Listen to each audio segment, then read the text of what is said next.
के बाद जब आपने हमें मौका और कांग्रेस ने जिस प्रकार से प्लानिंग कमीशन अटकाना लटकाना भटकाना वाली कार्यशैली बना दी थी, 2014 में जब हमें मौका मिला तो हमने आकर के काम किया, प्लानिंग कमीशन को खत्म कर दिया और नीति आयोग को। आज नीति आयोग बहुत तेज गति से काम कर रहा है। अब देखिए एस्पिरेशनल डिस्ट्रिक्ट, वो भी एक बड़ा प्रेरक उदाहरण है। और मैं तो देख रहा हूं कि डेवलपिंग कंट्रीज के लिए, विकास के लिए एक मॉडल के रूप में वैश्विक संस्थाएं इसको अनुमोदन दे रही है। ये एस्पिरेशनल डिस्ट्रिक्ट की ये सफलता बनी है। देश के कई जिले ऐसे थे जिसको पिछड़े मान करके छोड़ दिया गया था और वहां करोड़ों लोगों की जो मौलिक जरूरतें थी उसको भी नकार दिया गया था। उनको तो ऐसे ही जीने के लिए मजबूर कर दिया गया था और जो पिछड़े इलाके थे वो और पिछड़े होते गए और बर्बादी आती गई।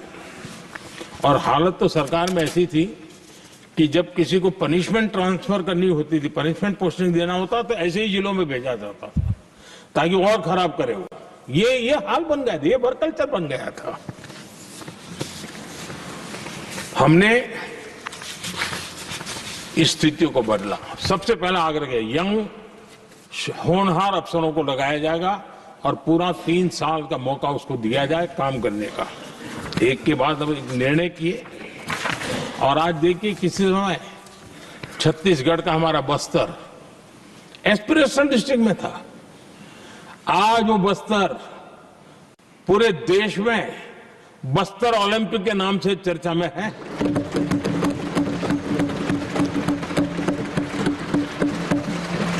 आज विकास की धारा बस्तर के गांव-गांव पहुंच रही है। अभी कुछ गांवों में पहली बार बस देखी, पूरे गांव ने उत्सव मनाया बस्तर में। ये परिस्थितियां छोड़ करके गए हुए हैं लोग और यहां पर पता नहीं किस प्रकार से देश को कहां ले जाना चाहते हैं लोग। आदरणीय सभापति जी, इम्प्लीमेंटेशन क्या होता है, ये एस्पिरेशनल डिस्ट्रिक्ट एक बहुत बड़ा शानदार उदाहरण है। ऐसे तो सैकड़ों उदाहरण हैं, लेकिन मैं कहने के लिए इसको उल्लेख कर रहा हूं।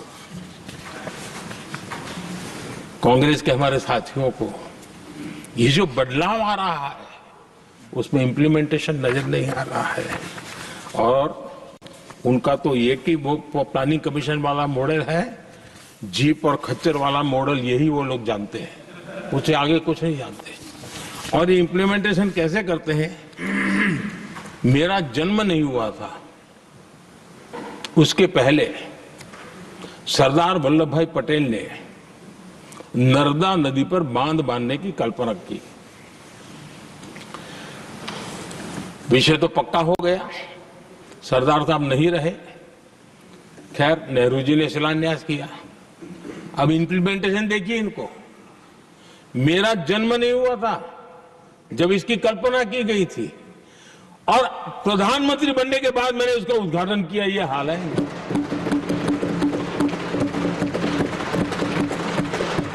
और उनका इम्प्लीमेंटेशन देखिए, मुझे मुख्यमंत्री रहते हुए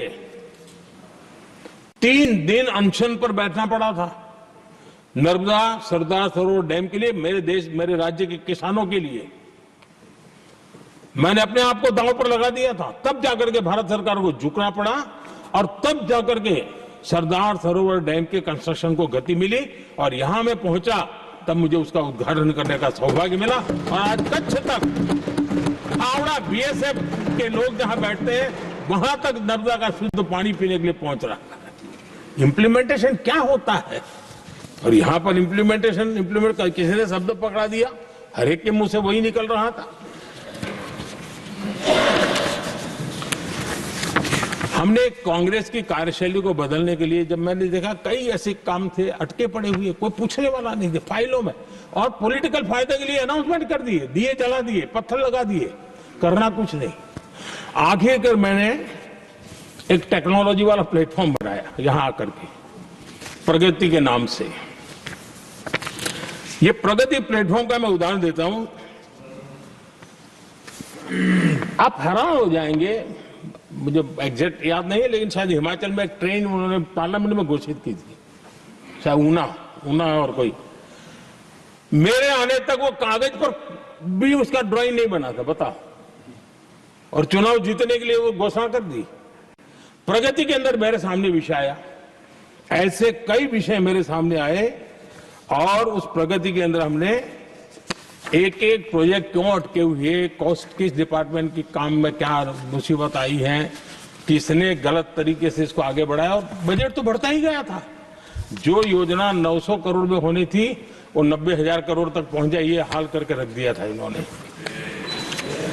हमने एक टेक्नोलॉजी प्लेटफॉर्म बनाया, हर महीने बैठा, अभी मैंने 50वां एपिसोड पूरा किया उस मीटिंग का, और लगातार उस काम करते करते और संबंधित राज्यों को भी बिठाया, उनकी कठिनाइयों को भी समझा, उसके इम्प्लीमेंटेशन में कौन मिनिस्ट्री का परेशानी हो रही है, किस स्टेट की परेशानी हो रही है, किस कानून की परेशानी हो रही है, हर एक की बारीकी से देखा।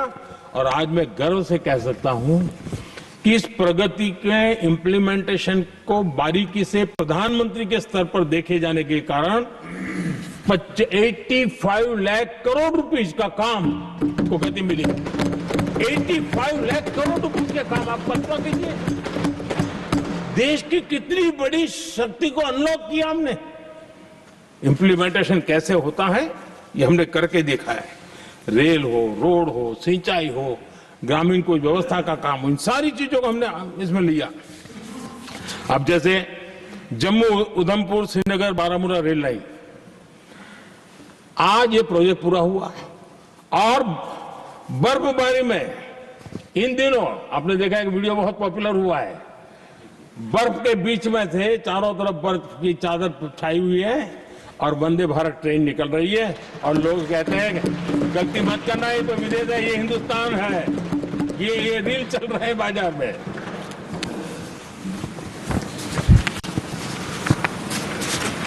लेकिन 3 दशक तक यही प्रोजेक्ट लटका हुआ था। 3 दशक, 30 साल, आप कल्पना कर सकते, 2 पीढ़ी आगे बढ़ जाए, ये यही के अटके पड़े थे। हमारी सरकार ने इसको पूरा किया।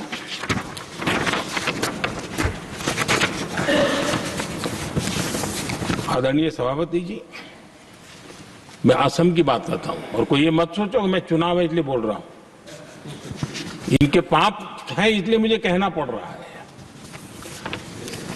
कांग्रेस सिर्फ इमेजिन करती है और इंप्लीमेंट करने का उनको कोई लेना देना ही नहीं होता है। अब असम का बोगीबील ब्रिज, ये बोगीबील ब्रिज अरुणाचल और असम को जोड़ने वाला बहुत महत्वपूर्ण ब्रिज, कितने ही सालों तक ये प्रोजेक्ट लटका रहा। हमने प्रगति के माध्यम से इसको रिव्यू किया, और असम सहित पूरे नॉर्थ ईस्ट को बहुत बड़ी सुविधा वाला ये काम हमने पूरा किया। आदरणीय सभापति जी,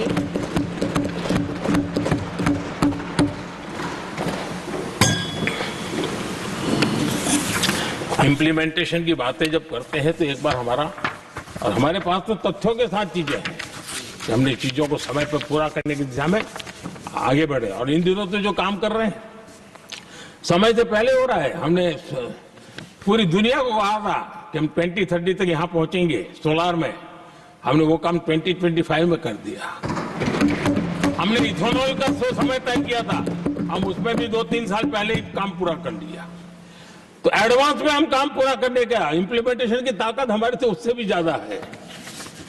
आदरणीय सभापति जी, भाजपा हो, एनडीए हो, हमारा अप्रोच, चीजों की तरफ देखने का हमारा दृष्टिकोण, समस्या के समाधान के लिए हमारी सोच और कांग्रेस के बीच में आसमान जमीन का अंतर है, बहुत फर्क है। मैं आपको उदाहरण देता हूं। हमारी सोच ये है कि 140 करोड़ देशवासी ये इतने सामर्थ्यवान हैं कि वह चुनौतियों को समाधान दे सकते हैं। ये हमारी सोच है। हमारा भरोसा है देशवासियों पर, उनके सामर्थ्य पर हमारा भरोसा है, और यही लोकतंत्र की भी सच्ची ताकत होती है। लेकिन कांग्रेस देशवासियों को ही समस्या मानती है। अब मैं इनका इतना बोल करके छोड़ दूंगा तो आज पता नहीं रात को उनको नींद नहीं आएगी और गालियां कल कैसी दे उसका प्लानिंग चलेगा। लेकिन मैं उदाहरण के साथ बताना चाहता हूं किस प्रकार से लोग सोचते थे देशवासियों के लिए।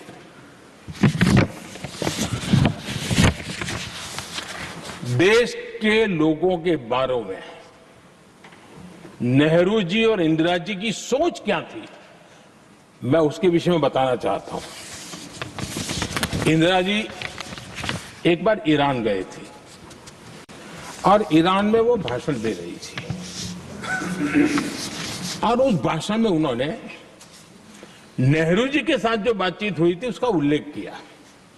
खुद ने कहा है, उन्होंने कहा, और मैं जो इंदिरा जी ने कहा था उसको कोट कर रहा हूं, जब किसी ने मेरे पिताजी से पूछा, यानी नेहरू जी से पूछा कि उनके सामने कितनी समस्याएं हैं,